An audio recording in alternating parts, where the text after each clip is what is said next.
స్తోత్రాలు చెల్లిస్తున్నాను దేవా.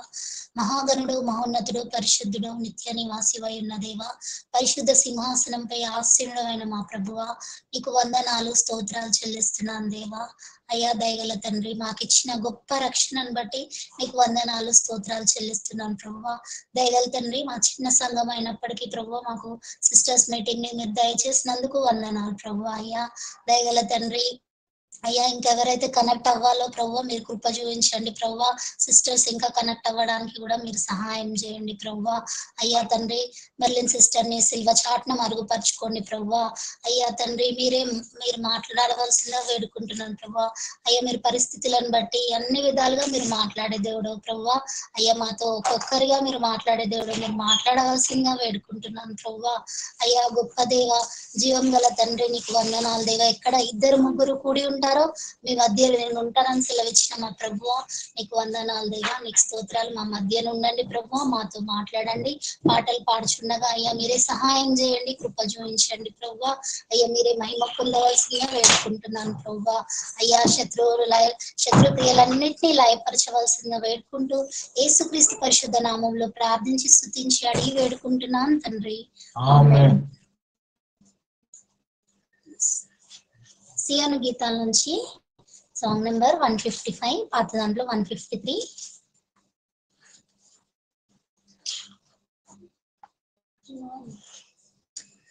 ప్రభు యేసు నాకై నీ సర్వము నిశ్చితివే, ప్రభు యేసు నాకై నీ సర్వము నిశ్చితివే, ప్రేమను బట్టి అర్పించుకొంటివి నాకై, ప్రేమను బట్టి అర్పించుకొంటివి నాకై, ప్రభు యేసు నాకై నీ సర్వము నిశ్చితివే,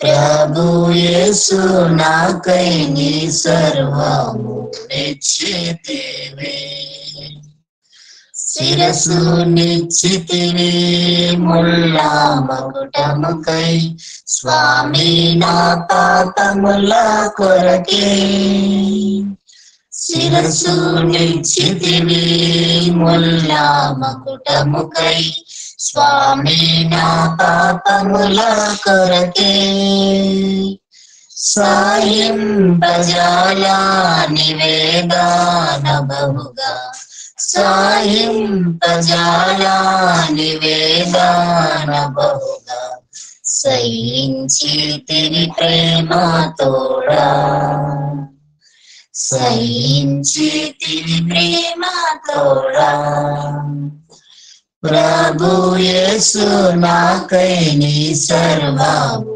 నిశ్చితివే, ప్రభు యేసు నాకై నీ సర్వము నిశ్చితివే, కన్నుల నిశ్చితివే కన్నీరు కార్చా, కరుణించి నా స్థితిని చూచి, కన్నుల నిశ్చితివి కన్నీరు కార్చా, కరుణించి నా స్థితిని చూచి, కరిగే నీ హృదయము దుఃఖంబు తోడా, కరిగే నీ హృదయము దుఃఖంబు తోడా, కడు వేదనతో ఏడ్చితివి, కడు వేదనతో ఏడ్చితివి, ప్రభు యేసు నాకై నీ సర్వము నిశ్చితివి, ప్రభు యేసు నాకై నీ సర్వము నిశ్చితివి, కొరడా దెబ్బలచే నీ దేహమంతా చారలుగా దున్నబడెను, కొరడా దెబ్బలచే నీ దేహమంతా చారలుగా దున్నబడెను, శరీరమంతా రక్తమయమాయే, శరీరమంతా రక్తమయమాయే, వరదా గాయములొందితివా, వరదా గాయములొందితివా.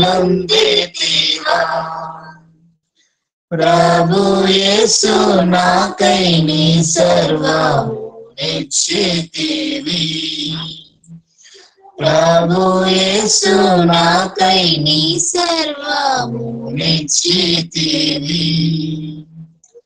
కాళ్ళ చేతులలో మేకులు గొట్టిరి, బల్లెముతో బ్రక్కను బొడిచిరి.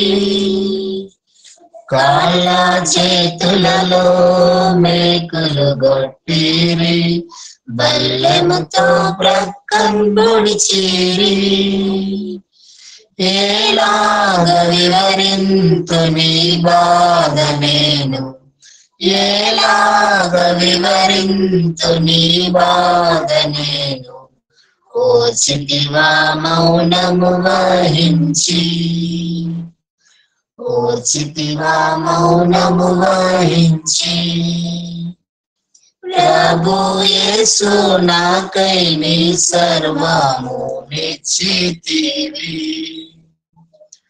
ప్రభు యేసు నాకై నీ సర్వము నిశ్చితివి. ఎంత అద్భుతమో ప్రభువా నీ ప్రేమ, ఎందుకింతగా ప్రేమించితివి. ఎంత అద్భుతమో ప్రభువా నీ ప్రేమ, ఎందుకింతగా ప్రేమించితివి. వందనమర్పింతు నీ పాదములకే, వందనమర్పింతు నీ పాదములకే. పొందుగా నీ వాడనైతి, పొందుగా నీ వాడనైతి.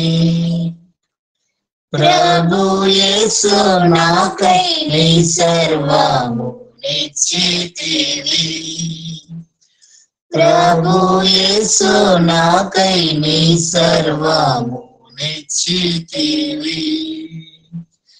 నా ఎడల నీదు సంకల్పమేగా, నీ స్వాస్యమను భావించుటకు. నా ఎడల నీదు సంకల్పమేగా, నీ స్వాస్యమను భావించుటకు. నీ తోడ నిరతం నేనుండునట్లు, నీ తోడ నిరతం నేనుండునట్లు. నీ అధికారం ఇచ్చితివి, నీ అధికారం ఇచ్చితివి. ప్రభు యేసు నాకై నీ సర్వము నిశ్చితివి, ప్రభు యేసు నాకై నీ సర్వము నిశ్చితివి. ప్రేమను బట్టి అర్పించుకొంటివి నాకై, ప్రేమను బట్టి అర్పించుకొంటివి నాకై. ప్రభు యేసు నాకై నీ సర్వము నిశ్చితివి, ప్రభు యేసు నాకై నీ సర్వము నిశ్చితివి. Thank you. Over to Merlin sister.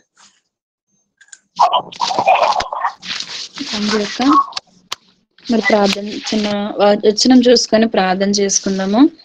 యోహాను సువార్త 4వ అధ్యాయము, యోహాను సువార్త 4వ అధ్యాయము 34వ వచనం చూసుకుందాము. యోహాను సువార్త 4వ అధ్యాయము 34వ వచనము. యేసు వారిని చూచి, నన్ను పంపినవాని చిత్తము నెరవేర్చుటయు ఆయన పని తుదముట్టించుటయు నాకు ఆహారమై ఉన్నది. చిన్న ప్రార్థన చేసుకుందాము.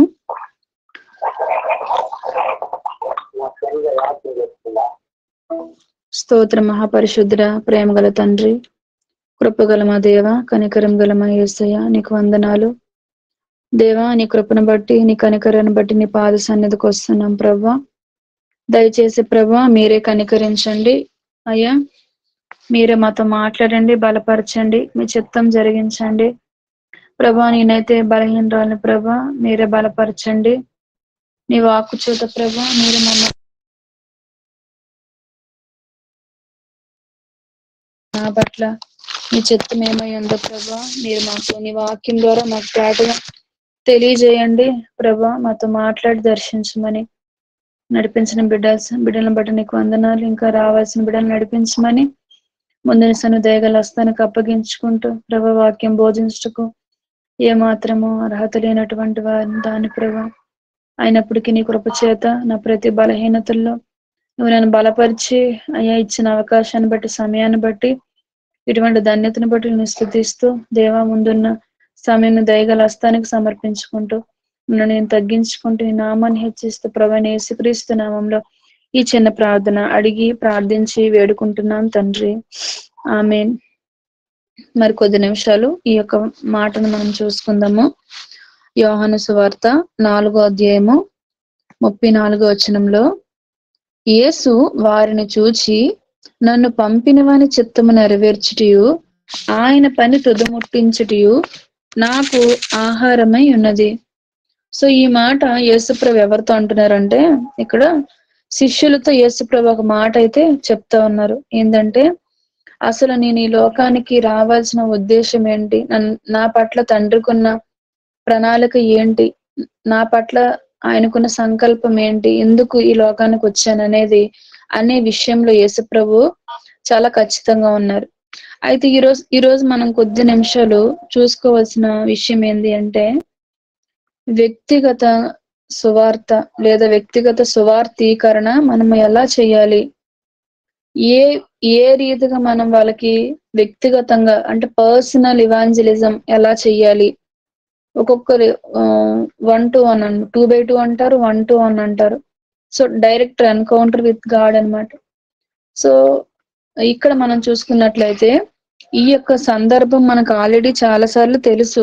ఎట్లా అంటే యోహాను సువార్త 4వ అధ్యాయము ఆ యొక్క చాప్టర్ అంతట్లో ఏముంటుంది, ప్రియ స్త్రీ కావచ్చు, ఆ స్త్రీ ఆ గ్రామాన్ని ఎట్లా రక్షణలోకి నడిపించింది అనేది, యేసుప్రభు ఆమెతో ఎలా మాట్లాడాడు, అవన్నీ కూడా మనము ప్రతిసారి చదువుకుంటూనే వస్తున్నాము, మనము చాలాసార్లు ధ్యానించాము కూడా. అయితే ఈరోజు కొద్ది నిమిషాలు కొన్ని విషయాలు మనము చూసుకుందాము. అయితే మరి ఇక్కడ చూసుకున్నట్లయితే మరి మనందరికి తెలుసు యేసుప్రభు ఈ లోకానికి ఎందుకు వచ్చారు అనేది మనం చూసుకుంటే, ఆయన ఈ లోకానికి ఒక ఉద్దేశంతో, ఒక పర్పస్ తో ఈ లోకానికి వచ్చారు. ఈ లోకానికి ఒక ఉద్దేశంతో వచ్చారు, ఆ ఉద్దేశాన్ని నెరవేర్చే పనిలోనే ఉన్నారు. తర్వాత నెరవేర్చి తండ్రిని మహిమపరిచి ఆరోహణమయ్యారు. తిరిగి మరలా ఆయన మృత్యువును గెలిచి మన మధ్యన కూడా ఈ సమయంలో కూడా ఉంటూ వస్తున్నారు.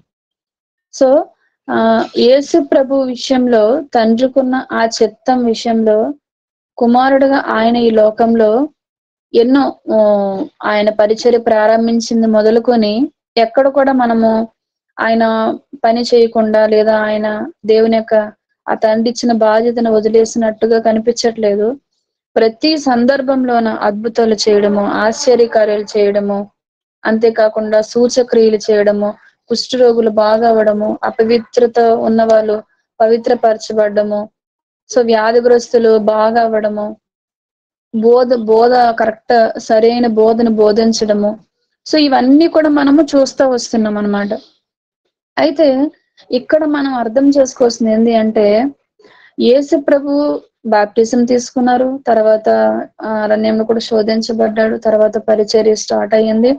పరిచర్య స్టార్ట్ అయ్యి మొదటి నుంచి ఆయన చెప్పిన మాట, దేవుని రాజ్యం సమీపంగా ఉంది, మీరు మారు మనసు పొందండి. సో ఇదే ఉద్దేశాన్ని ముందు పెట్టుకొని ఆయన పని చేస్తూనే ఉన్నారు. సో ఆయన కనీసం ఒక విశ్రాంతి తీసుకున్నట్టు కూడా లేదు. సో వాడలో నిద్రపోతున్నారు, అరమర దగ్గరికి వెళ్ళి నిద్రపోతున్నట్లు ఉంది. అంటే అప్పుడు కూడా మరలా ఒక పరిస్థితి. సో ఏందంటే ఒక రెస్ట్లెస్నెస్ అన్నమాట. అసలు విశ్రాంతి లేకుండా తనకిచ్చిన బాధ్యత కావచ్చు, తన పట్ల ఉన్న తండ్రి ప్రణాళికని నెరవేర్చే విషయంలో ఆయన ఎంతగానో భారం కలిగి, ఒక తీవ్రత కలిగి పనిచేసే వ్యక్తిగా మన ముందు ఒక మాదిరికరమైన ఒక వ్యక్తిగా ఉన్నారు.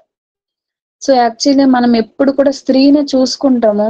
సమరయ స్త్రీ ఏం చేసింది, ఎట్లా రక్షణ పొందింది, ఎట్లా, అవన్నీ కూడా మనకు తెలుసు. యాక్చువల్లీ తన హిస్టరీ అంతా కూడా మనకు తెలుసు. కానీ ఈ రోజు నేను ఒక వేరే యాంగిల్లో దీన్ని చూస్తున్నాము. కొద్దిసేపు చూసుకుందాము. అదేంటి అంటే 4వ అధ్యాయము, యోహాను సువార్త 4వ అధ్యాయం 4వ వచనంలో, ఆయన సమరయ మార్గమున వెళ్ళవలసి వచ్చింది. దానిపైన యేసుప్రభు ఎంతమందికి బాప్తిస్మాలు ఇచ్చారు.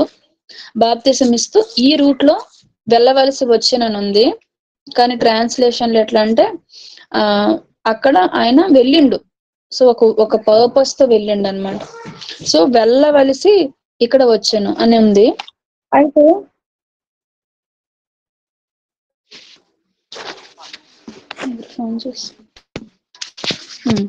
అయితే ఇక్కడ వెళ్ళవలసి వచ్చింది. సో ఎందు నిమిత్తం ఆయన వెళ్ళిండు అనేది మనకు తెలుసు. మనం తర్వాత చూసుకుంటాము. ఆయన చాలా మంది చెప్తారు ఆ సమయంలో ఆ స్త్రీని దర్శించడానికి ఆ స్త్రీ కోసమే వెళ్ళినట్టు ఉంది అన్నట్లు చరిత్రకారులు అందరూ చెప్తారు. సరే, అయితే ఇక్కడ యేసు ప్రభు తనంతటి తనే ఆయన ప్రత్యక్ష పరుచుకున్నట్లు అర్థమవుతుంది. సో నేను దీన్ని ఎట్లా అర్థం చేసుకున్నా అంటే, ఒక్క నిమిషము.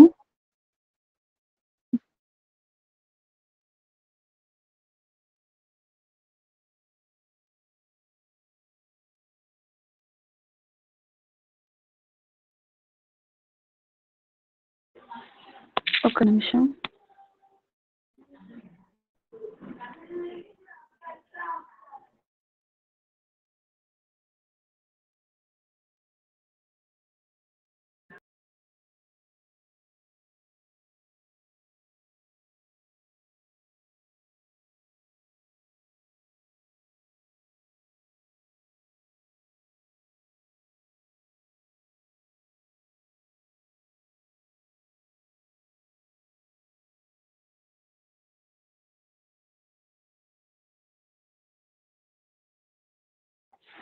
అయితే మనం ఇక్కడ చూసుకున్నట్లయితే, మరి నేను దీన్ని ఎట్లా అర్థం చేసుకున్నంటే, దేవుడే స్వయంగా ఆమెని వెతికి వచ్చిండు, లేదా దేవుడే తనని ఎదుర్కొన్నారు.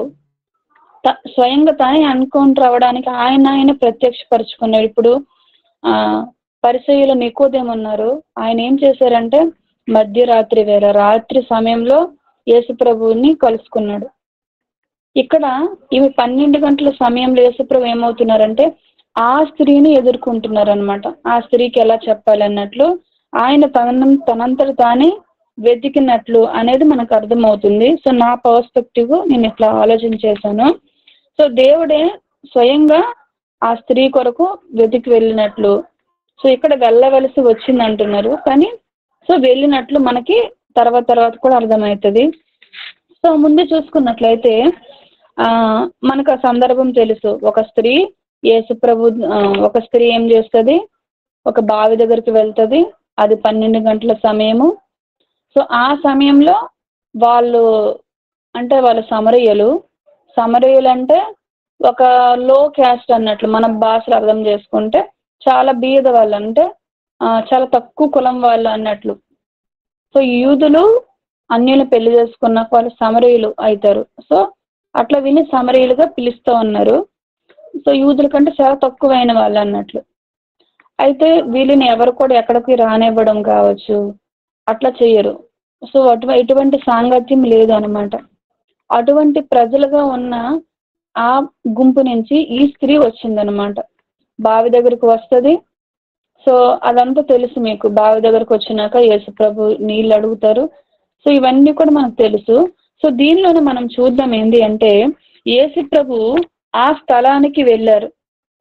సో ప్రభువు ఏదైనా స్థలానికి వెళ్ళిండ్రంటే అక్కడ సంథింగ్ ఏదైనా కార్యం జరగవచ్చు, లేదా ఏదో ఒక ఉద్దేశం అవ్వచ్చు, లేదా ఒక కారణం లేకుండా ఆయన అక్కడికి పోరు.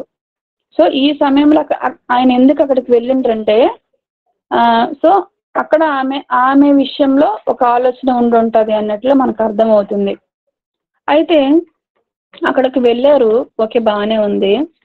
అక్కడ మనకు అర్థమవుతుంది ఏంటి అంటే ఆ స్త్రీ అక్కడికి వచ్చింది. 7వ వచనంలో సమరయ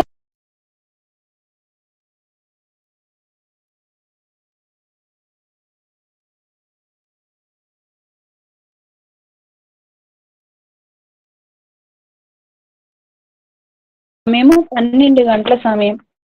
సో వచ్చి కూర్చుంది. అయితే మనకి ఇక్కడ అర్థమవుతుంది ఏంటి అంటే ఒక వ్యక్తి అదే సమయంలో సరే మనం ముందు వెళ్ళాము, ఎగ్జాంపుల్ మనమే వెళ్ళి కూర్చున్నాము, ఆమె వచ్చింది. సో వచ్చారు, పట్టుకున్నారు, వాటర్ తీసుకున్నారు, వెళ్ళిపోతారు. సో ఇక్కడ మనము యేసుప్రభు విషయంలో ఆయన ప్లేస్ లో మనం ఉండి ఆలోచన చేయాల్సింది ఏంటి అంటే యేసుప్రభు అక్కడ ఉన్నప్పుడు కూడా ఆయన ఆలోచన ఎలా ఉంది, ప్రతి ఆత్మల విషయంలో, ప్రతి మనుషుల పట్ల ఆయన ఆ సమయంలో అలిసిపోయి ఉన్నాడు చాలా. అందుకే వాళ్ళు ఏం చేస్తారు, నాకు ఆహారం కావాలని చెప్తే వాళ్ళు కొనుక్కోవడానికి వెళ్తారు శిష్యులు. ఇక్కడ యేసుప్రభు ఏమంటారు వచ్చాక, మీకు తెలియని ఆహారము, మీకు తెలియని దప్పిక నాకు ఇంకొకటి ఉంది అంటారు. అంటే శిష్యులకు కూడా అర్థం కాని భారము ఈయనలో ఉంది. సో దయచేసి అర్థం చేసుకోండి, మనం ఒకలా ఆలోచిద్దాము. అయితే ఇక్కడ అర్థమవుతుంది ఏంటి అంటే యేసుప్రభు ఆ స్త్రీతో మాట్లాడడానికి ఇష్టపడుతున్నాడు. ఆ స్త్రీయే కదా వచ్చింది, తోడుకుంటది, వాటర్ తెచ్చుకుంటది, పోతుంది, ఎందుకు మాట్లాడాలి అట్లా ఆలోచిస్తలేదు. సో అంటే ప్రతి స్థలం విషయంలో కూడా ఆయన ప్రతి మనిషి పట్ల కూడా ఒక ప్లాన్ కలిగి ఉన్నాడు. ఆ ప్లాను ఎంత చక్కగా ఈ యొక్క 4వ అధ్యాయంలో వివరిస్తున్నాడంటే ఆ స్త్రీకి అది చదువుతున్నట్టు అర్థమైంది. మనం కూడా చాలా మందికి దేవుని కోసం చెప్తాము, యేసుప్రభు నమ్ముకోండి, మన పాపమును క్షమిస్తాడు, నిత్య జీవం ఇస్తాడు, నరకం నుంచి తప్పిస్తాడు, సృష్టిని మొక్కకండి, సృష్టికర్తను తెలుసుకోండి, బాప్తిజం తీసుకోండి, ఆయన రక్తంలో కడుక్కోండి, అది ఇది మనం చాలా బోధిస్తాం. కానీ యేసుప్రభు ఇక్కడ మనం చూస్తే ఆయన ఆలోచించే విధానము చాలా ఒక జ్ఞానంగా ఉంటది అనమాట. ఎట్లా అంటే చూద్దాము, అక్కడ అలిసిపోయి ఉన్నారు, ఆ స్త్రీ అక్కడికి వచ్చింది. అక్కడికి వచ్చినప్పుడు యేసుప్రభు ఆమెతో మాట్లాడుతున్నాడు. అమ్మ అనలేదు, యేసుప్రభు నాకు దాహమునికి ఇమ్మని అడుగుతాడు. సో నాకు కొంచెం నీళ్ళు ఇవ్వమ్మా, నాకు దాహం వేస్తుంది అని చెప్తున్నారు. అంటే ఆయనంతటా ఆయనే ప్రారంభిస్తున్నాడు, ఆమెతో మాట్లాడుతున్నాడు, కమ్యూనికేట్ చేసుకుంటున్నాడు. ఆమె సమరయులని ఈయనకు తెలియదా? తెలుసు, ఈయనకి యేసుప్రభువుకు సమస్తం తెలుసు ఆయనకి. అయితే ఆమె సమరయులని తెలుసు, ఆమె జీవితం అంతా ఈయనకు తెలుసు. అయినప్పుడు కూడా ఈయన ఫస్ట్ అంటే ఈయనకున్న భారాన్ని బట్టి వాళ్ళు మాట్లాడితే నాకేందుకు మాట్లాడకపోతే ఫస్ట్ మొట్టమొదటిగా ఈయనే కలుగు చేసుకుంటున్నాడు అనమాట. చాలా సందర్భాల్లో యేసుప్రభు మాట్లాడకుండా ఇప్పుడు కనాను స్త్రీ బిడ్డ విషయంలో నా కుమార్తె దెయ్యం పట్టింది ప్రభు అని వెంటాడుతుంది. కానీ యేసుప్రభు ఒక్క మాట కూడా చెప్పడు. శిష్యులు గసురుతారు, పొమ్మంటారు, అయినా ఏం మాట్లాడరు. తర్వాత కుక్క పిల్లకి వేయాల్సింది వీళ్ళ కోసం వచ్చానమ్మా, వీళ్ళ కోసం రాలేదంటారు. అయినా మరలా వెంబడిస్తుంది. మరలా పిల్లలకి ఇవ్వాల్సిన కుక్క పిల్లకి ఇవ్వద్దు కదమ్మా అంటాడు. అయినా సరే విశ్వాసం ఉంచుతుంది. అంటే అక్కడ అంతా కూడా ప్రభు వ్యతిరేకంగా మాట్లాడుతున్నట్లు ఆయన కమ్యూనికేషన్ అంటే కొంచెం డిఫరెంట్ గా అనిపిస్తుంది ఆయన మాట్లాడే విధానము వాళ్ళతోని. సో వాళ్ళు కూడా కనానీయులు వేరే వాళ్ళు అయినప్పుడు కూడా సో ఆయన మాట్లాడే విధానం కొంచెం వేరేగా అనిపిస్తుంది, రియాక్ట్ అయ్యే విధానము, కమ్యూనికేషన్, సంభాషణ అంతా కూడా. కానీ ఈ స్త్రీ దగ్గరికి వచ్చినప్పటికీ ఈయనంతటా ఈయనే మాట్లాడడానికి ఇష్టపడుతున్నాడు. ఇంకో సందర్భంలో నికోదేము కూడా అర్ధరాత్రి వచ్చినప్పుడు యేసుప్రభు మాట్లాడుతున్నాడు. చాలా సందర్భం యవ్వనస్తుడు యేసుప్రభు దగ్గరకు వచ్చి మాట్లాడాడు. సో శానా దెయ్యం యేసుప్రభు దగ్గరకు వచ్చి అంటే ప్రతి సందర్భం ఏంటంటే యేసు ప్రభు తనంత తను ఎవరితో ఇదవ్వలేదు. కొన్ని సందర్భాలు ఉన్నాయి, కానీ ఇక్కడ మనకు కొంచెం ప్రత్యేకంగా కనిపిస్తుంది అనమాట. అంటే ప్రభు డీల్ చేస్తున్నాడు, మాట్లాడుతున్నాడు, ఒక విషయం చెప్తున్నాడంటే దాని వెనకాల ఒక బలమైన కారణం ఉంది. మాట్లాడుతున్నాడు, సమయం తీసుకుంటున్నాడు, ఆమెతో కమ్యూనికేట్ అవ్వడానికి ఆయన ఇష్టపడుతున్నాడు. ఇందులో నాకు ఏం అర్థమవుతుందంటే ఆయన హంబుల్నెస్ అర్థమవుతుంది, ఎంత తగ్గింపు అర్థమవుతుంది. ఎందుకంటే ఆయన మాట్లాడకుండా ఒక మనిషిని మార్చగలడు, ఒక విధంగా ఒక అద్భుతం చేసి ఏదైనా చేయొచ్చు. కానీ ఈ రీతిగా ఆయన మాట్లాడడానికి ఇష్టపడుతున్నాడు. సో దానిలో నాకు అర్థమైంది ఏంటంటే ఒక హంబుల్నెస్, ఒక విధేయత లేదా ఒక తగ్గింపు. అటువంటి స్త్రీ విషయంలో కూడా ఆయన తను తగ్గించుకొని మాట్లాడడానికి ఇష్టపడ్డాడు. తర్వాత స్త్రీ అంటది, అదే నాకు దాహంనికి ఇవ్వమ్మా కొంచెం వాటర్ అంటే, మీరు యూదులు కదా, మేము సమరయులము, మీతో మాకు సాంగత్యం లేదు కదా, మీరు ఎందుకు మమ్మల్ని నీళ్ళు అడుగుతున్నారు అని చెప్తుంది. అంటే చూడండి,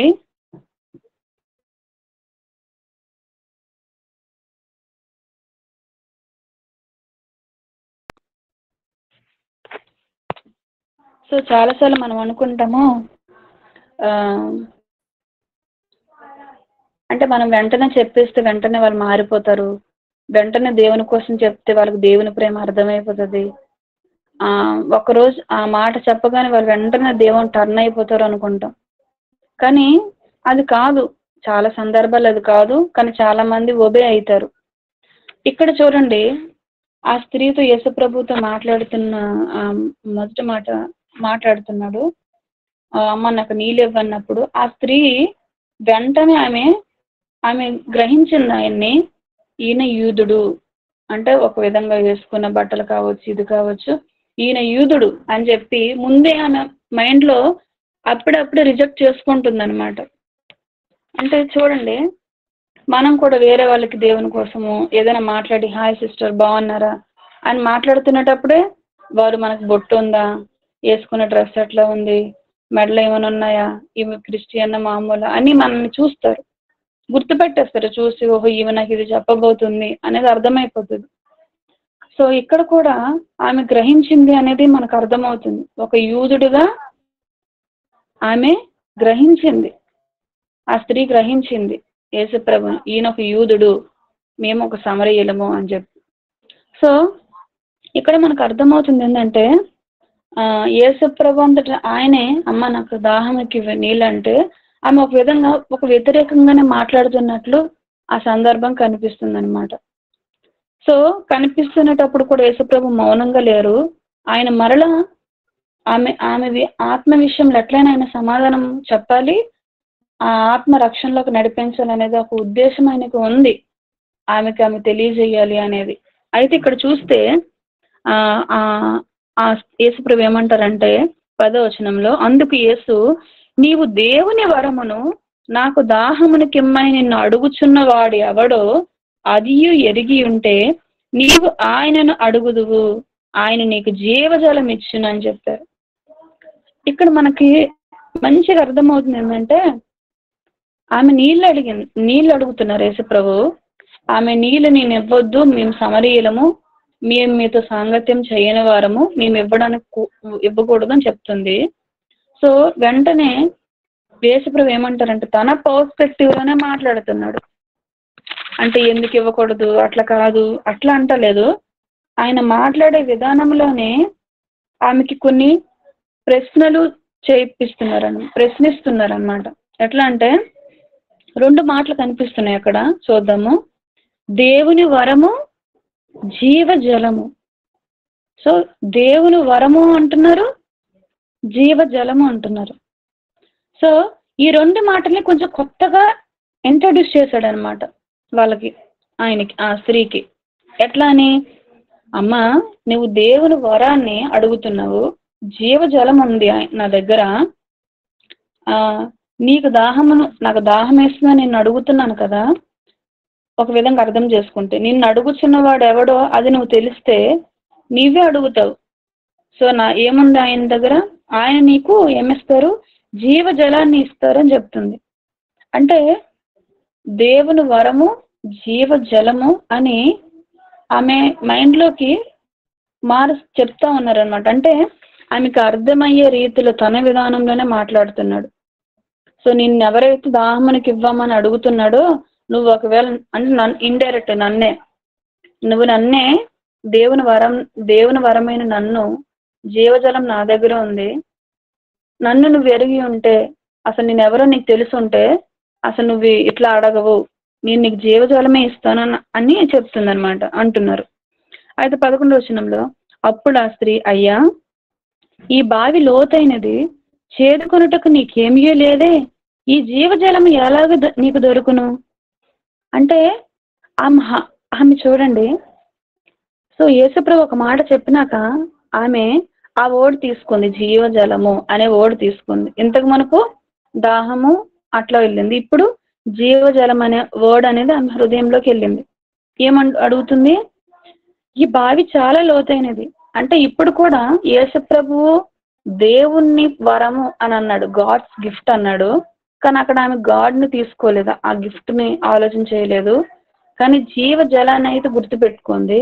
ఆ జీవజలం అంటే ఈ బావి అనుకుంటుంది ఆమె. అంటే ఒక అక్క చెప్పారు దీన్ని ఆల్రెడీ ఒకసారి, అంటే మెటీరియలిస్టిక్ ఆలోచిస్తుంది.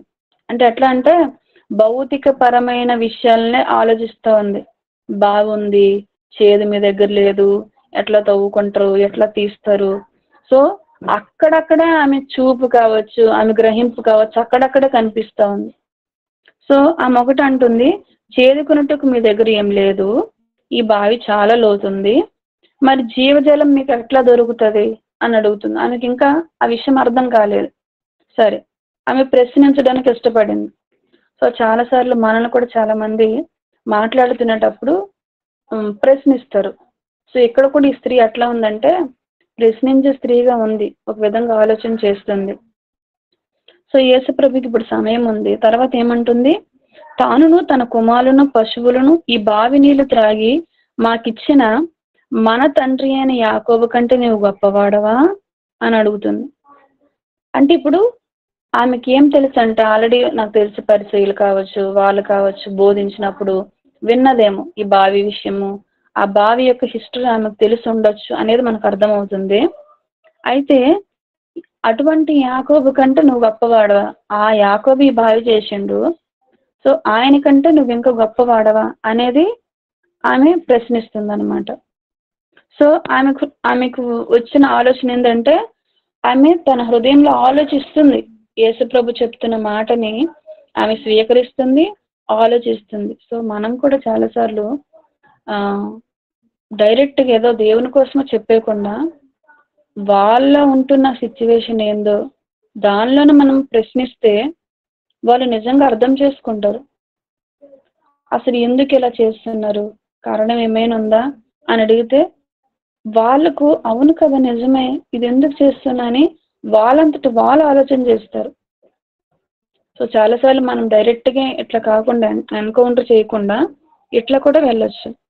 అయితే ఇక్కడ ఏం అర్థమవుతుందంటే, అప్పుడు అందుకు యేసు, ఈ నీళ్లు త్రాగు ప్రతివాడును మరలా దప్పికొనును, నేనిచ్చు నీళ్లు త్రాగు వాడెప్పుడును దప్పికొనడు, నేను వానికిచ్చు నీళ్లు నిత్య జీవమునకై వానిలో ఊరడి నీటి బొగ్గుగా ఉండునని ఆమెతో చెప్పాను.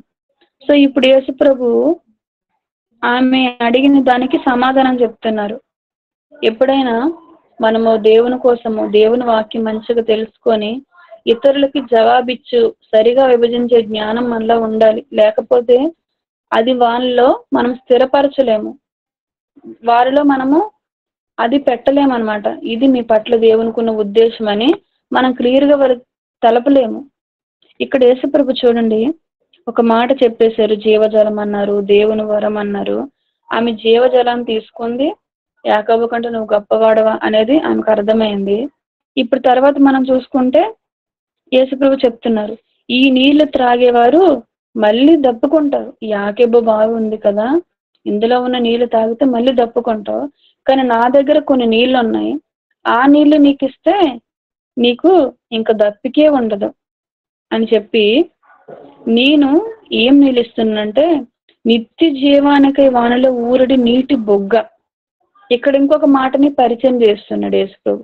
చూడండి, ఒక్కొక్క కమ్యూనికేషన్ లో, ఒక్కొక్క మాటలో ఒక్కొక్క వర్డ్ ని రివీల్ చేస్తున్నాడు అనమాట ఆయన. ఎంత మంచిగా ఉంటుంది కదా ఆ విధానము. సో చెప్పింది చెప్పుకుంటూ ఏదో తెలిసిందే బోధించుకుంటూ కాదు, కానీ కొంచెం ఆ మాటల్ని ఇంట్రడ్యూస్ చేస్తున్నాడు ఆమెలోకి. సో నిత్య జీవము కై వానిలో ఊరెడు నీటి బొగ్గ. ఇప్పుడు నీటి బొగ్గ ఏమవుతుంది? కంటిన్యూగా నీళ్ళు వస్తూనే ఉంటాయి, దానికి మరణం లేదు. సో అది ఎప్పుడు ఎండిపోదు, నీటి బొగ్గ ఎప్పుడు వస్తూనే ఉంటుంది. ఊరిడి నీటి బొగ్గ అన్నారు, ఊరుతూనే ఉంటుంది, నీళ్లు వస్తున్న కొద్ది పైకి వస్తూనే ఉంది. అటువంటి జలము నేనిస్తాను, అది తాగితే ఇంక ఈ నీళ్లు తాగే వాళ్ళు దప్పికుంటారు. బావిలో నీళ్ళు చేదుకొని తాగితే నువ్వు మళ్ళీ దప్పికొస్తుంది నీకు మరలా. కానీ నేనిచ్చి నీళ్లు, సో యేసు ప్రభు దగ్గర నీళ్లు ఉన్నాయి అన్నట్లు. అంటే ఆ నీళ్ళని ఎందుకు హైలైట్ చేస్తున్నాడంటే ప్రభు, యేసు ప్రభు ఈ లోకంలో ఉన్నప్పుడు ప్రతి ఒక్కరికి ఒకలాగే బోధించలేదు. కొంతమందికి ఉపమానాలను పెట్టి బోధించారు, కొంతమందికి చాలా జ్ఞానంగా బోధించాడు, పరిసయ్యులతో వేరేలకు బోధించాడు, శిష్యులతో ఏకాంతంగా కూర్చొని బోధించాడు, జన సమూహంతో వాళ్ళకి అర్థమయ్యే విషయంలో బోధించాడు. అంటే ఆయన ఎలా అయినా బోధించగల సామర్థ్యం ఉంది. సో పర్ఫెక్ట్ గా ఎవరికి ఎలా చెప్పగల సామర్థ్యం అనేది ఆయనలో ఉంది. సో మనం కూడా ప్రభువుని అడగలం. కొంతమందికి చెప్పగలుగుతారు, ఆ కృప ఉంటుంది. సో యేసు ప్రభులో చూస్తే ఆయన కొంతమందికి ఉపమాన రూపంగా చెప్పాడు, చదువు లేని వాళ్ళకి ఎట్లా చెప్పాడు, కొంచెం బాగా శాస్త్రులు, పరిశీలు, ధర్మశాస్త్ర ఉపదేశకులకు వేరేలాగా చెప్పాడు, వాళ్ళకు అర్థమయ్యే రకంగా చెప్పాడు. శిష్యులకు కూడా కూర్చోబెట్టి చెప్పాడు. ప్రతి ఒక్కరికి, చిన్నపిల్లలకు కావచ్చు, చిన్నపిల్లల పేరెంట్స్కి కావచ్చు. సో రకరకాలుగా ప్రభు చెప్పే విధానం చాలా వింతగా అనిపిస్తుంది. సో ఆయనలో ఉన్న కృప ఆయనలో ఉంది.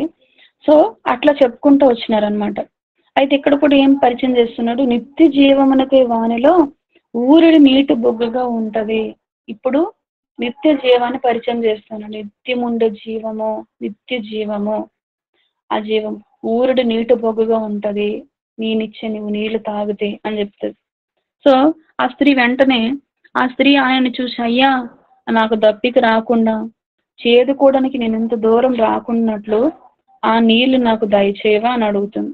అయిపోయింది. ఇప్పుడు చూడండి ఎంత పర్ఫెక్ట్ ఉందంటే, ఇక నేను ప్రసంగం చెప్తలేదు, కొద్దిసేపు బైబిల్ని మనము అందులోనే ఉండి ఆలోచిస్తే మనం వేరే విధంగా కూడా ఆలోచన చేయొచ్చు.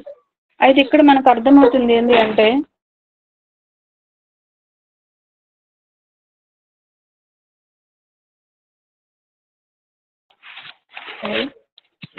మనం చూస్తే ఆ స్త్రీకి ఇప్పుడు జీవజాలం ఏంటి, నీళ్ళు ఏంటి అనేది మనకి ఇక్కడ అర్థమైపోయింది ఆమెకి. సో ఇక్కడ చూస్తే ఆ స్త్రీ ఆయన్ని చూసి, అయ్యా నేను దప్పి కొనుక్కుంటున్నట్లను, చేదుకొనుటకి ఎంత దూరం రాకుండానట్లు ఆ నీళ్ళు నాకు దయచేయవా. అయిపోయింది. సో ఇప్పుడు ఏమైందేమో, నాకు నిత్య జీవనకి ఊరిడి నీళ్లు కావాలి, ఒక జీవజలం కావాలి, దేవుని వరమైన నీళ్లు నాకు కావాలి అనేది ఆమెకు అర్థమైపోయింది. నాకు అవి దయచేయవా అని ఆమె అడిగింది. సో ఇప్పుడు మనకి ఈ విషయం మనకు అర్థమవుతుంది. ఇంతవరకు ఆయన నీళ్ల కోసం తీసుకొచ్చిన టాపిక్ అర్థమైంది. ఓకే, ఇప్పుడు ఇంతవరకు బాగానే ఉంది. తర్వాత చూస్తే 16వ వచనంలో ఇక్కడ వరకు ఆగిపోయింది, దయచేయవా అయిపోయింది. ఇప్పుడు యేసు నీవు వెళ్ళి నీ పెనిమిటిని పిలుచుకొని ఇక్కడికి రమ్మని ఆమెతో చెప్పాను. ఏంది? నీవు వెళ్ళి నీ పెనిమిటిని పిలుచుకొని ఇక్కడికి రా. అదేంది? యేసుప్రభు ఇక్కడ ఆ స్త్రీతో ఏమైతే నీళ్ళ విషయం చెప్పాలో టాపిక్ అయిపోయింది కదా, మరలా పెనిమిటిని ఎందుకు తీసుకొచ్చారంటే, ఆమె పర్సనల్ గా ఏ విషయంలో స్ట్రగుల్ అవుతుందో ఆయనకు తెలుసు. కనుక ఆ విషయంతో కూడా డీల్ చేయడం స్టార్ట్ చేసిండు. ఎప్పుడైనా కొన్నిసార్లు మనము సువార్త చెప్పేయకుండా వాళ్ళు ఏ స్ట్రగుల్లో ఉన్నారో, ఎటువంటి ఛాలెంజెస్ ఫేస్ చేస్తున్నారో, ఎటువంటి పోరాటంలో ఇబ్బందుల్లో ఉన్నారో, ఏ పరిస్థితులు ఉన్నారో అనేది కూడా మనం మాట్లాడాలి. ఇక్కడ ఏమైంది, యేసు ప్రభు పర్సనల్ గా ఆమెతో మాట్లాడుతున్నాడు. ఏ విషయంలో, అమ్మ నీ పెనిమిటి ఎక్కడ అనేది మాట్లాడుతున్నాడు. సో పెనిమిటి విషయంలో మాట్లాడుతున్నాడంటే యేసు ప్రభుకి ఆ పరిస్థితి అంతా తెలుసు. ఇప్పుడు ఆమె ఏ స్ట్రగుల్ గుండా వెళ్తుంది అనేది తెలుసు. అయితే ఇక్కడ మనం చూసుకున్నట్లయితే ఆ స్త్రీ మళ్ళీ అంటాను, నాకు ఎవరో లేరండి, నాకు పెనిమిటి లేడని చెప్తుంది. మళ్ళీ యేసు ప్రభు, లేదు నీకున్నారు, 5 ఉన్నారు, ఇప్పుడు నువ్వు ఉంటున్న వ్యక్తి కూడా నీ యొక్క హస్బెండ్ కాడు అని చెప్తుంది. ఇప్పుడు ఉన్నవాడు నీ పెనిమిటి కాడు అంటే ఒక విధంగా ఏం చేస్తుందంటే రాంగ్ రిలేషన్ అనేది చెప్పేస్తున్నాడు అనమాట మొహం మీద. అంటే ఇక్కడ మనం అర్థం చేసుకోవాల్సింది ఏంటి అంటే, ప్రభువు ఆలోచన విధానం చూడండి, మాట్లాడే విధానం చూడండి. తప్పుంటే తప్పకుండా గద్దిస్తున్నాడు, తప్పు లేనిది వివరిస్తున్నాడు, ఆమెని క్లియర్ కూడా చేస్తున్నాడు, పరిష్కారం కూడా చెప్తున్నాడు తర్వాత అంత. అయితే ఇక్కడ మనకు అర్థమవుతుంది ఏంటి అంటే, నాకు పెనిమిటి లేడు అనగానే నీకు 5 ఉన్నారు, ఇప్పుడున్న వ్యక్తితో కూడా నువ్వు ఆ వ్యక్తి కూడా వేరే వ్యక్తి. సో మనకి ఇక్కడ అర్థం చేసుకోవాల్సిన విషయం ఏంటి అంటే, చూడండి, ఇప్పుడు ఉంటున్న వ్యక్తి కూడా నీ హస్బెండ్ కాడు. ఒక విధంగా ఏంటంటే ఆమె రాంగ్ రిలేషన్ లో ఉంది, ఆల్రెడీ అందరికి విడాకులు ఇచ్చేసింది, ఇప్పుడు వేరే ఆయనతో ఉంది, తను నీ హస్బెండ్ కాడని యేసు ప్రభు స్వయంగా చెప్తున్నాడు. ఇప్పుడు చూడండి, మనం ఒకరితో మాట్లాడుతున్నాము, ఒక విధంగా ఈమె రహస్య పాపంలో ఉంది, అదొక పాపము.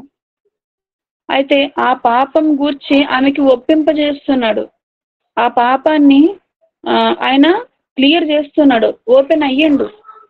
సో చాలాసార్లు ఏంటంటే కొంతమంది ఓపెన్ అయ్యి చెప్తారు మనకి, కానీ ఇక్కడ ఏమైందంటే ఆయనంతట ఆయన ఓపెన్ అయ్యి ఆమె పరిస్థితిని చెప్తున్నాడు. సో చెప్పేటప్పుడు ఆమె ఎంత యాక్సెప్టబుల్ మైండ్ ఉందంటే ఇక్కడ ఆమె వెంటనే ఏం చేస్తుంది, వెంటనే అప్పుడు ఆయన స్త్రీ, అయ్యా నీవు ప్రవక్తవి, నీవు సత్యమే చెప్తున్నావు అని గ్రహించింది. సో ఫస్ట్ యూదుడిగా గ్రహించింది, తర్వాత ఈ యొక్క నా పరిస్థితిలో నాకు సహాయం చేసే వ్యక్తిగా ఉన్నాడనేది ఆమెకు అర్థమైంది, తర్వాత ఒక ప్రవక్తగా అర్థమైంది. సో ఆమె అర్థం చేసుకుంటుంది, ఓ అంటే ప్రవక్తలు ఏం చేస్తారు, జరగబోయే చెప్పేస్తారు, లైఫ్ చెప్పేస్తారు అన్నట్లు. సో మనం కూడా మనం ఎవరికైనా దేవుని కోసం చెప్తున్నప్పుడు వాళ్ళ యొక్క పరిస్థితి వాళ్ళంతటా వాళ్ళే ఓపెన్ అవుతారు. చాలాసార్లు కొన్నిసార్లు మనకు అనిపిస్తుంది, నిజం చెప్పు, ఇట్లా ఉందని మనం కూడా అడుగుతాం. కొంతమంది ఇట్లా ఆ నడిపింపు ఉన్న వాళ్ళు ఆ పాపం గురించి కొంతమంది దేవుడు బయలుపరుస్తాడండి. మనకు కూడా ఎదుటి వ్యక్తి ఏ పాపంలో ఉన్నాడో కూడా దేవుడు మనకు తెలియజేస్తాడు, సరి చేయడం కోసము, వాళ్ళ విషయంలో ప్రార్థన చేయడం కోసం చెప్తాడు.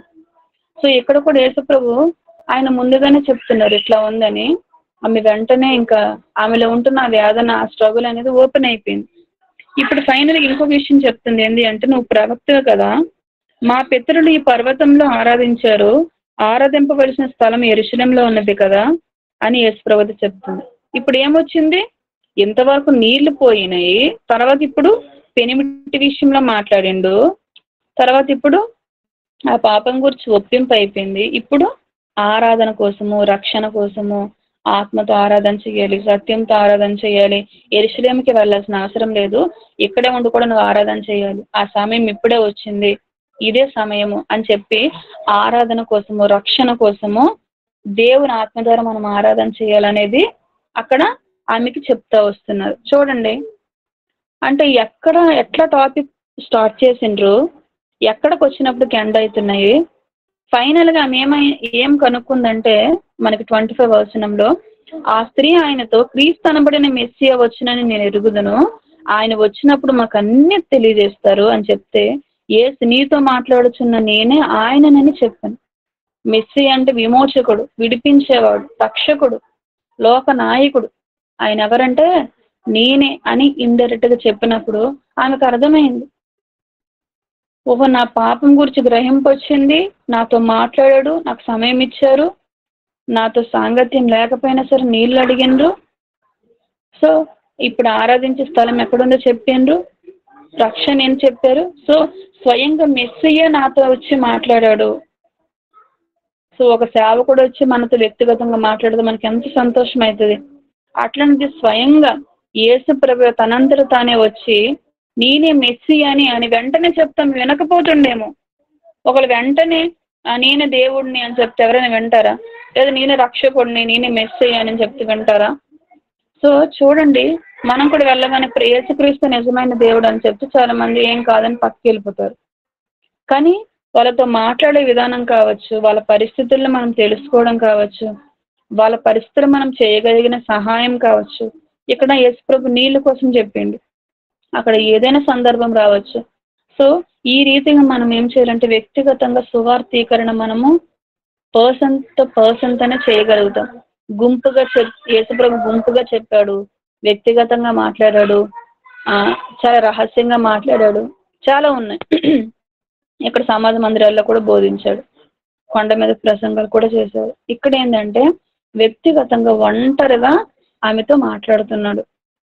సో మనం కూడా చాలాసార్లు మనకు దొరికిన అవకాశము, అది ఏ సమయం చూడదు. అక్కడ 12 గంటలు అయ్యింది, మధ్యాహ్నం 12 గంటల సమయంలో ఎంత ఎండ ఉంటుంది, ఎట్లా ఉంటుంది. కానీ యేసుప్రభు ఆయన యొక్క దాహము, ఆత్మల దప్పిక, ఆత్మల రక్షణ, ఆ భారము, ఆ యొక్క దర్శనము ఆయనలో ఉంది. తండ్రి పని తుదముట్టించడము, తండ్రి పని నెరవేర్చడమే తండ్రి చిత్తము, అది నా పని అయి ఉంది. సో ఫైనల్ గా మనకు అర్థమవుతుంది ఏంటి అంటే ఆమె తన కుండని విడిచిపెట్టింది. అంటే ఈ నీళ్లు కాదు నాకు కావాల్సినవి, నాకు యేసు ప్రభు జీవజలము, నీ హృదయంలో నుండి జీవధారల బయలువెరును కనుక నీ హృదయం అన్నిటికంటే ముఖ్యంగా కాపాడుకోను. మన హృదయాన్ని కాపాడుకోవాలి, ఎందుకంటే జీవజలమైన యేసు ప్రభు మన హృదయంలో ఉన్నప్పుడు దాన్ని జాగ్రత్తగా మనం కాపాడుకోవాలి. లేకుంటే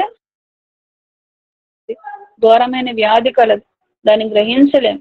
కానీ యేసుప్రభు అయిన జీవజల నదులు లాంటి యేసుప్రభు మన హృదయంలో ఉంటే, మన జీవితంలో ఉంటే మనం సురక్షితం. సో ఆ స్త్రీకి యేసుప్రభు నేనే జీవజలాన్ని, నేనే నీ యొద్దకు వచ్చాను, నేనే నీ దప్పికని తీరుస్తాను, ఇది నీ దప్పిక అని చెప్పి తనలో ఉంటున్న ఆ పాపం విషయంలో ఆయన క్షమించేసిండు, అది బయటకు తీసేసిండు. ఇప్పుడు ఆమె మెస్సియగా ఆమెను గుర్తించింది, యేసుప్రభుని గుర్తించింది, క్రీస్తుగా గుర్తించింది, కుండని విడిచిపెట్టింది, తన పాప జీవితాన్ని, తనలో ఉంటున్న సమస్తాన్ని విడిచిపెట్టింది. అందుకే మెస్సియా అంటే విమోచకుడు. తన పరిస్థితి నుంచి తన విడుదల పొందేసుకుంది, వెంటనే పొందుకుంది. సో ఫైనల్ గా ఏం చేసింది, ఫైనల్ గా వచ్చేటప్పటికి అక్కడ ఉంటున్న వాళ్ళందరూ కూడా తన జీవితంలో ఏం జరిగాయో, తన పరిస్థితిని ఎలా ఎదుర్కొందో, యేసుప్రభు ఏం మాట్లాడాడో అది తొందరగా జరుగుద్దండి. శిష్యులు వెళ్ళారు, ఆహారం తెచ్చారు, ఈలోపే మనందరిని, ఊరందరిని కూడా తీసుకొచ్చిందంట. అంటే ఒకరిని మనం వ్యక్తిగతంగా కూర్చొని మాట్లాడి వాళ్ళని మనం గైడ్ చేస్తే వాళ్ళు కొన్ని వందల మందికి ఉపయోగం అవుతారు, కొన్ని వందల మంది మధ్యన దేవుని యొక్క సువార్తను ప్రకటిస్తారు. అదే కదా ప్రభు విధానం. సమస్త మనుషుని శిష్యులుగా చేయండి. ఒక్కొక్కరితో యేసుప్రభు సమయం ఉండడం, శిష్యులతో యేసుప్రభు సమయం గడపడం బట్టే కదా శిష్యులు భూలోకాన్ని తలకిందులుగా చేశారు. ఈ రోజు వరకు మనకు సువార్త వచ్చింది, మనం కూడా ప్రభు కోసం చెప్తున్నాం, మనం చెప్తున్న వారు కూడా ప్రభు కోసం చెప్తున్నారు. సో మన పట్ల ప్రభువుకి ఏం ఉద్దేశం ఉందంటే, ఫైనల్ గా ఆ స్త్రీ వెళ్ళింది, వాళ్ళందరికీ చెప్పింది, యేసుప్రభు వాళ్ళతోనే 2 రోజులు 3 రోజులు దినాలు ఉన్నాడు. తర్వాత వాళ్ళు లోక రక్షకుడని గ్రామం అందరూ కూడా గుర్తించారండి. చాలా మంచిగా అనిపించింది. అయితే ఈ రోజు నేను చదువుతున్నప్పుడు సమయము నేను సరిగా పెట్టలేదు, కానీ ఇంకా దేవుడు చాలా లోతులు ఉన్నాయి అందులో, చాలా లోతైన విషయాలు మనకి ఉంచారు. కానీ మనం దాన్ని లోపల నుంచి తవ్వాలి. ఇది ఒక గొప్ప ధననిధి తవ్వుతూ ఉంటే లోపలే ఉన్న ధనం కనిపిస్తుంది. రహస్యమైన ధననిధి లోపల ఉంది. సో మనం కుదిరినప్పుడల్లా మనం ఇది చదివితే దేవుడు ఇంకా క్లియర్ గా మాట్లాడతాడు. ఇక్కడ మనకు అర్థమవుతుందంటే, నువ్వు చెప్పిన దాన్ని బట్టి కాదు, సమరయ స్త్రీకి వాళ్ళు అంటున్నారు, సాక్ష్యం ఇస్తున్నారు, యేసు ప్రభు కోసం సాక్ష్యం ఇస్తున్నారు, ఆయన మహిమపరుస్తున్నారు. ఏమని? నువ్వు చెప్పిన దాన్ని బట్టి కాదు, ఇప్పుడు మా అంతటా మేము విన్నాము, ఇప్పుడు మేము చెప్తున్నాము ఈయనే లోకరక్షకుడని అనేది వాళ్ళకి అర్థమైపోయింది. సో ఫైనల్ గా యేసు ప్రభు ఆ స్త్రీని రక్షణలోకి నడిపించాడు. ఆ స్త్రీ ద్వారా ఆ గ్రామాన్ని, అక్కడ ఉంటున్న సమరీయులందరూ కూడా ప్రభువుని తెలుసుకోవడానికి ఈ యొక్క ప్రభు యొక్క భారము, ప్రభు యొక్క ఉద్దేశం అనేది అక్కడ జరిగింది. తండ్రి చిత్తం నెరవేర్చబడింది. సో ఈ వాక్యాన్ని బట్టి దయచేసి మనం అర్థం చేసుకోవాల్సిన విషయం ఏంటి అంటే, మన జీవితంలో కూడా మరి మనం కూడా అనేక మంది ప్రజలకి సువార్తను ప్రకటించవలసిన భారం మన మీద ఉంది, ఆ బాధ్యత మన మీద ఉంది. అంతేకాకుండా దేవుని మనకిచ్చిన పని మనం నెరవేర్చడమే ద్వారా దేవునికి మహిమ కలుగుతుంది. ఎందరో నశించిపోతున్నారు, మన చుట్టుపక్కల ఎంతో మంది ఉన్నారు. వారి విషయంలో మనకున్న బాధ్యత ఏందో మనం ఒకసారి ప్రశ్నించుకుందాం. ఈ రాత్రి ప్రభు మనం దర్శించాలి, మనతో మాట్లాడాలి. మనం వారి విషయంలో కనీసం వెళ్ళి చెప్పకపోయినా ప్రార్థన చేయాలి. సో తప్పకుండా ఆ సమయం వస్తుంది, అవకాశం వస్తుంది, మనం వాళ్ళకి రీచ్ అవ్వగలుగుతాం, బోధించగలుగుతాం. వాళ్ళ హృదయాల్లో ప్రశ్న వస్తుంది, వాళ్ళు నిజమైన సమాధానాన్ని తెలుసుకుంటారు. కనుక ఈ వాక్యాన్ని బట్టి మనకు అర్థమవుతుంది. కనుక కొద్ది నిమిషాలు మరి విన్న వాక్యాన్ని బట్టి మన మధ్యలో ఉన్న మరి కృష్ణను ప్రార్థన చేసి ఆశీర్వచనం ఇచ్చి ముగిస్తారు. Thank you. పరిశుద్ధుడా, ప్రేమ కలిగిన దేవ యేసుక్రీస్తు ప్రభువా, మీకు వేలాది వందనాలు, స్తుతులు, స్తోత్రాలు. అయ్యా మీ కృప చేత ప్రభువా నీ యొక్క అయ్యా ప్రేమ గల సందేశాన్ని మాకు మరొకసారి తెలియజేసినారు. మీ దాసరాలని సులోచన మరుగుపరుచుకున్నారు. మరి ముఖ్యంగా ఈ యొక్క అంత దినాలలో ప్రభువా మరి ముఖ్యంగా ఏమై ఉండాలనో అయ్యా ప్రభువా నీ యొక్క వాక్యం చేత తేటగా మాకు తెలియజేస్తున్నారు ప్రభువా, వందనాలు. అవును తండ్రి, ఎంతో మంది అయ్యా నశించిపోవడానికి సిద్ధంగా ఉన్నారు ప్రభువా. ఆయన తండ్రి ప్రభువా నీ శిలువ త్యాగంతో అయ్యా ఎంతో మందిని మీరు రక్షించాలని, సర్వ మానవాళి రక్షింపబడాలని ప్రభువా మీరు ఇస్తున్న ఈ ప్రేమ సందేశాన్ని బట్టి వందనాలు. అవును జీవంగల తండ్రి, సమర స్త్రీ లాంటి జీవితాలు కలిగిన వాళ్ళు ఎంతో కోకొల్లలుగా ఉన్నారు ప్రభువా. అవును తండ్రి ప్రభువా, మీరే నిత్య జీవం ఇచ్చేవారని, మీరే పాప క్షమాపణ ఇచ్చేవారని అయ్యా ప్రభా మెస్సయ్య అని అయ్యా ప్రభా మీరు మాకు తెలియజేసినానికి వందనాలు. అవును తండ్రి, సమస్త దగ్గరికి మీరు వెళ్ళినప్పుడు అయ్యా మిట్ట మధ్యాహ్నం అయ్యా తండ్రి ఆ సమయం మందు జీవం గల ప్రభా ఆత్మను రక్షించడానికి మీకున్న భారాన్ని బట్టి వందనాలు. అవును తండ్రి ప్రభా నీ మాటల్లోనే మీరు మెస్సయ్య అని తెలియజేసినారు, మీకు వందనాలు.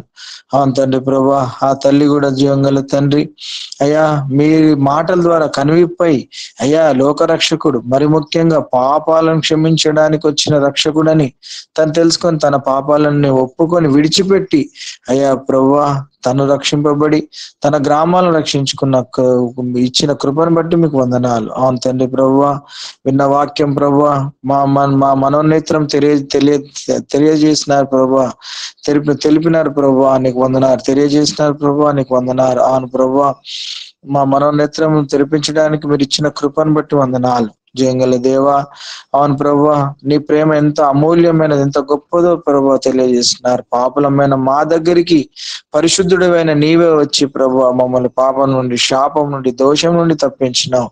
అవును జయంగల తండ్రి, సమస్తము మీరు జరిగించి అయా ప్రభువా మీ కృపలో మా అందరిని భద్రానికి వందనాలు.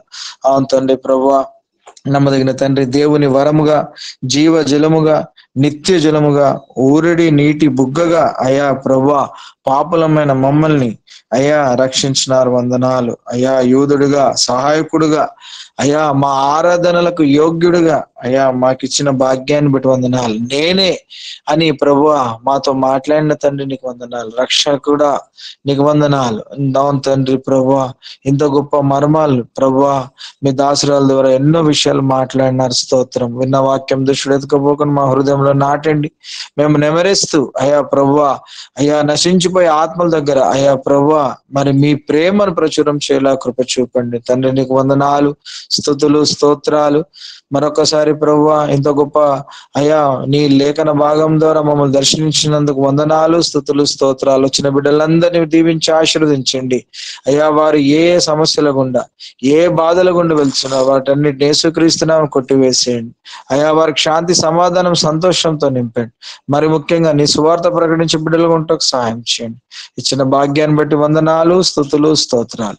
ఈ విధంగా తండ్రి ప్రభు మేము మా అందరిని మీ దయగలసలకు అప్పచెప్పుకుంటూ యేసుక్రీస్తు ప్రభు నామమున స్తుతించి ప్రార్థించి అడిగి వేడుకొనిచున్నాం తండ్రి, ఆమెన్. మన తండ్రి అయిన దేవుని ప్రేమ, మన